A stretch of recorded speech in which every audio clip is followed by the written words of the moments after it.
in the spirit of all of us trying our best to protect our mental health, I encourage you to all sit back, relax, grab a beverage, kick your feet up, and take this time for yourself.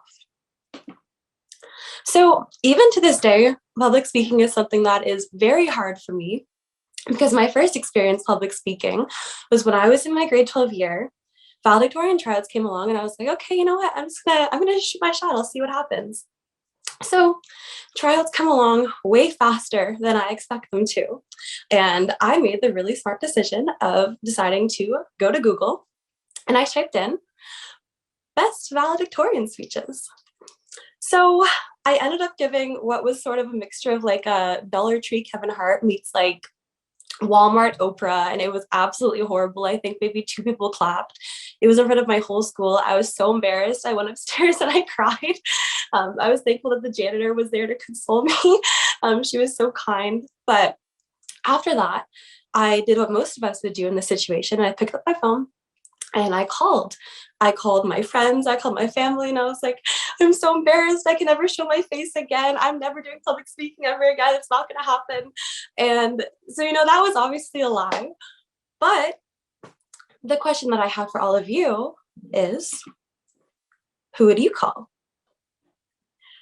Who are those people, or even if it's one person, that you feel as though you can talk to about anything, no matter how embarrassing or ridiculous it might make you feel?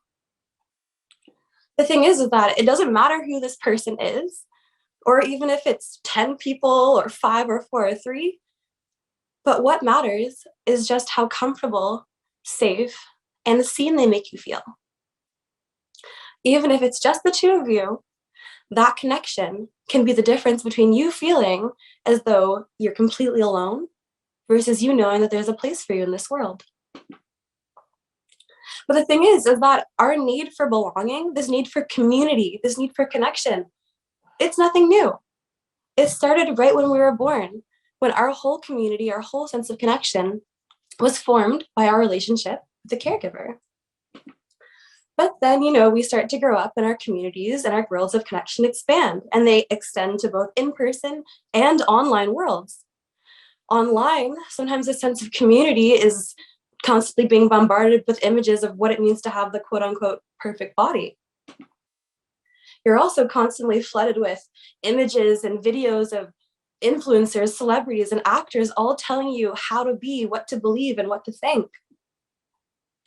On LinkedIn, and oftentimes on all our social media sites, you're also shown pictures of what it means to be successful. Like Vishan said earlier, you're told you can be a doctor, a lawyer, or an engineer, and that's about it. But then the thing is they don't often show you that if you want to do something like being an entrepreneur, not everyone starts in an equal place. So I want to play a little game with y'all really quick. And I want you all to look at these images, and I want you to tell me what you think they have in common. It's kind of a hard one. Take a few seconds, take a look. Well, because they're short on time, the answer is that they are all stigmatized. And the thing is that all of these images that I just showed you, they're just kind of stigmatized for jokes. It's not too serious of a stigma that holds huge implications. But today I'm here to talk about a stigma that is much more serious, and it's stigma that surrounds our mental health. See, even today, suicide is the second leading cause of death for youth in Canada. Yet the average wait times are between 67 to 92 days for treatment. And this, as it should, it can feel hopeless and it can feel ridiculous, but I promise that there is hope. The Canadian Community Health Survey did, of course, what they do best, and they did a survey, and they found that 67 versus 36% of people with strong versus weak sense of community report having good mental health. And that 84 versus 47% with strong versus weak sense of community report being happy. So let me put the pieces of the puzzle together. I wish more than anything that I had the magic spell and I could wave a wand that could help us, give us all great career success and good mental health. But what I've learned is that it's a very highly personal journey to figure out what this means for us. So today I'm not here to reinvent the wheel, but I am here to share the message that in addition to professional help, community support and connection are absolutely crucial for our mental health. But in order to form community and care for others, we also have to focus on caring for ourselves. Now, my story starts with my parents. So my mom is of Jamaican descent and my dad is from Laos. I go by the term Black Asian or Malaysian. And so my mom, she wasn't really given a fair shot at life. And so due to many circumstances that were beyond her control, she was not able to complete school when she was my age. But now she is a third-year student at Dalhousie University, completing her first undergraduate degree, and I could not be more proud of her. Go, Mom. My dad is a first-generation immigrant and a refugee of the Vietnam War. When my dad was 16, he stowed away on the back of an army truck for 15 years, traveling through Europe and Asia. At 30, he got sponsored to come to Canada, learned how to speak English, and earned a college diploma. So my dad is one of my absolute biggest inspirations. So we ended up settling down when I was young in a smaller town in Nova Scotia, East Coast lifestyle. If any East Coasters in the house, hey. But the thing is that our town, there was a lot of love, but we were the first and the only family of color in our whole entire neighborhood. And so again, it certainly wasn't all bad, but it was really hard because I experienced what I now know to be microaggressions and a lot of bullying. I had kids that would come up to me and compare my skin color to the color of dirt, and they would make fun of my name, my hair, and my nose. It was really tough because I also couldn't see any role models that looked like me, let alone any role models that were doing the things I hoped to aspire to as an adult. And so when I was little, I used to spend almost every night praying to turn into somebody else because I thought that was my only chance at success. Thankfully, something that always made my heart soar was dance. I would spend literally every single day practicing in front of my mirror where at least one person thought I was good. And I trained as hard as I could and was eventually accepted to the National Ballet of Canada as one of two dancers. And so I did my best dancing my heart out every day. But what I didn't understand at that very young age were the stipulations and expectations on a dancer's body. You see, you not only have to be extremely tiny in every way, your body has to be like a Slinky and a pretzel pretty much day in, day out, every day. And so eventually I was rejected. I was heartbroken. And so I went home and I started to diet extremely. I wouldn't eat. And then I would go to the gym every day and then I'd do cardio until I felt sick. Around the same time, through a series of very unfortunate events, my family went from being relatively middle class to living below the poverty line. At this time, my parents got a really difficult divorce. My dad went back overseas to Laos to deal with and focus on his mental health, which I really respect him for. And my mom ended up taking up a job as a grocery cashier, and my brother and I started a paper route, and we would pick up recyclable items and take them to the depot for extra cash. And my dad did everything he could to support us from overseas, but these times were hard because it's really hard to fall apart yourself. But in my opinion, it's almost 10 times harder to see those you love fall apart as well. For many years for us, Christmas was an event where my mom would like roll up to the house and be like, I found a Christmas tree in the leftover lot. And then we'd go as a family, we'd bring it back home, and then she would wrap up old toys and things that she had. So we'd still have lots of things to open on Christmas morning.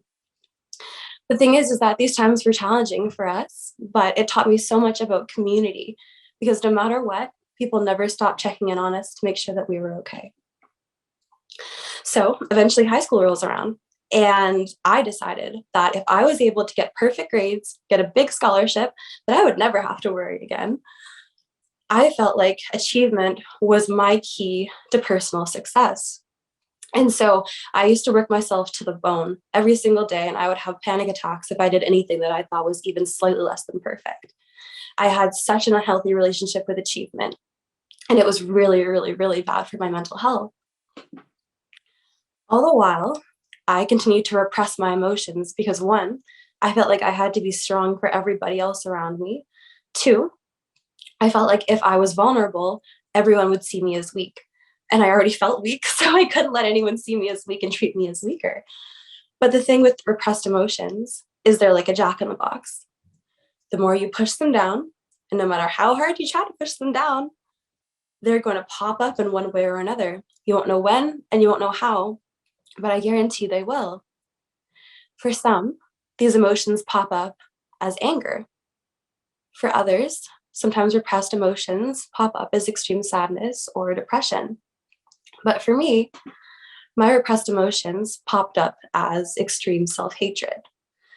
So through these experiences that I bottled up since I was 3 years old, up until some instances that I'm still not allowed to disclose because of the other parties involved, I began to slowly self-harm, which then led me to continue to spiral into feeling extremely suicidal. I would spend months trying to think about ways that I would end my life. I had plans in place, but I'm thankful, and I didn't see it as lucky then, but I had a huge mental breakdown at school, which ended up connecting me with the help that I needed for so long.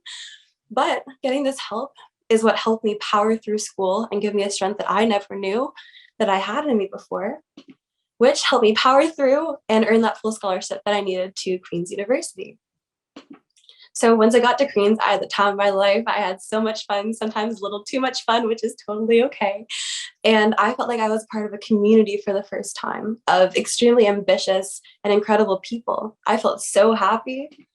I also started to have my first conversations with people that I was like, whoa, you're so out of my league. Oh my gosh, this person wants to mentor me. Are you kidding? So these conversations were pivotal, but this is what I started to do when I first came to Queen's. My mental health got so much better, but 2 instances almost brought me back to where I was before.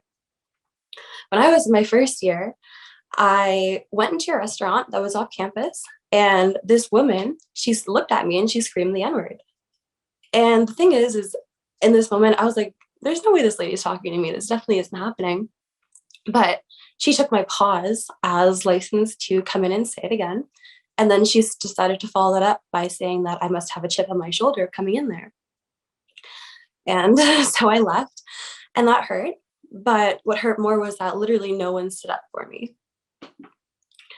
A few months later, and this is tragically something that does happen very often on college campuses, I was at an after party, and I was with a guy who I thought was my friend, and I was very sadly mistaken.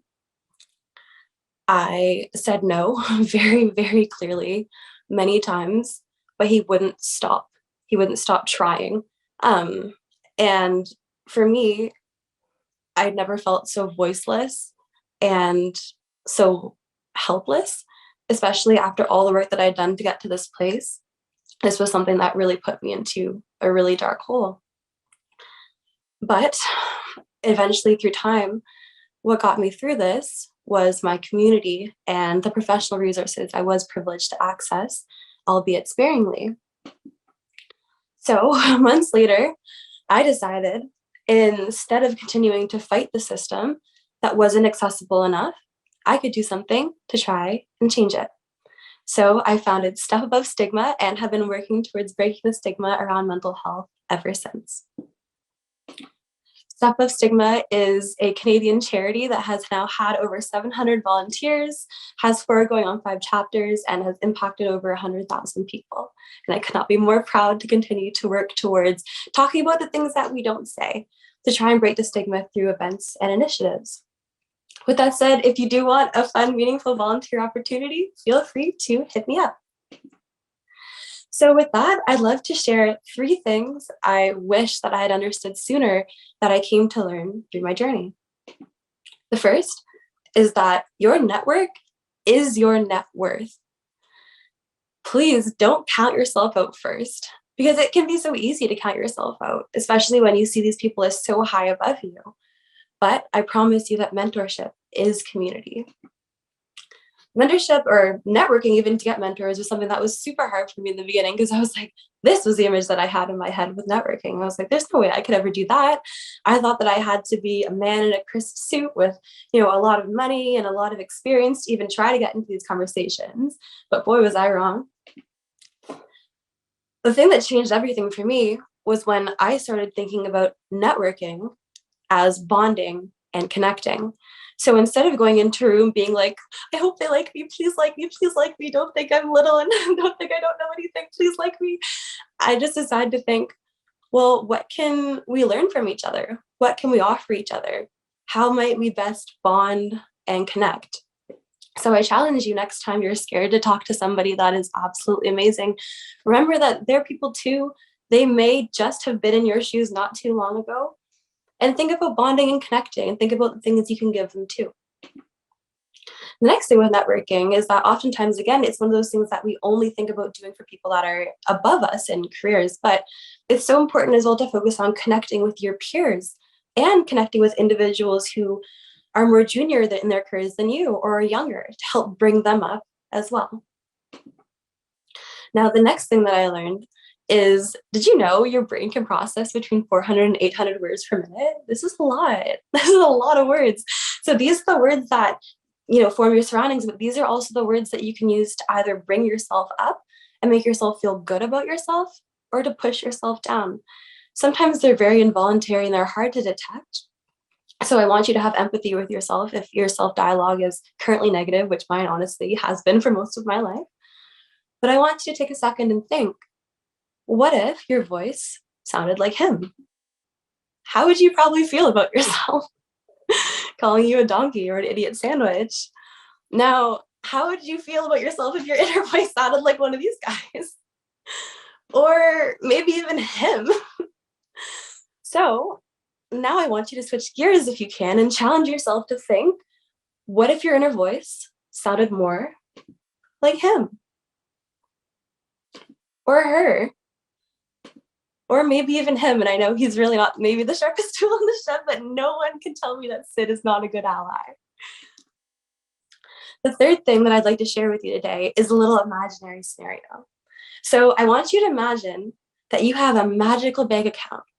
Every single day, this bank account will give you $86,400 in the morning, and no matter what you do with this money, at the end of the night, poof, it's gone. But the next morning, you're going to have another $86,400 to do with as you will. So let me ask you, are you going to spend it? Are you going to use it? What are you going to do with it? I know for a fact I'd be spending that money. But the thing is that actually every single one of us does have an account like this. But except having money in it, you have time. So instead of having $86,400 every single day, you have 86,400 seconds. So my question to you is, how are you going to spend it? So I have a couple little thoughts on ways that might help you spend this time and utilize it to your advantage. First of all, I want you to remember that taking breaks are a part and parcel of making you better. So spend time taking a break, taking a meaningful break, because breaks are part and parcel of making you strong and making you successful. And without them, you're going to go, go, go, go, go, go, and then you won't last because you will burn out because you are human. That's a really, really okay thing to be. Another thing to do is spend a couple seconds even just reflecting. If you can, and this is hard for me, sometimes I literally have to hide my phone, otherwise I will check it. But I challenge you to take a couple seconds to think, how am I challenging myself right now? Or how might I strengthen the relationships that I have? The last thing is to reach out. Spend a few seconds checking in with others and building your community. I can promise on both the giving and receiving end that even just sending a message to check in on someone you haven't talked to in a while truly means the world. But after you have any conversation, especially if it's deep or more emotionally riveting, I truly encourage you to always follow up. Following up is something that will show the person that you were speaking with that you truly do care, that you were listening, and that you really want to be there for them and that they are not a burden. So to finish off today, I want to take us back to where we began our conversation when we were babies. And so if you've been to therapy or if you've seen this on maybe TikTok or social media, you might be familiar with something called inner child work, which is a form of therapy where you look at your experiences as a baby and as a child, and you recognize and acknowledge that sometimes these experiences that we have, these formative connective experiences, are things we carry with us as adults. So this is me and that's my dad. And so when I did this work, I realized that when I treat myself like I'm less than, when I don't give myself a chance, and when I treat myself like I'm worthless, In a way, I'm treating her like she's worthless too. But when I do my best to honor myself, give myself a chance, and forgive myself, I'm treating that little girl the best that I can. So today, I want to leave with this. I want you to give yourself the opportunity to take that chance, because you are braver than you believe, stronger than you seem, and smarter than you think. Sometimes you just need to prove it to yourself. Thank you.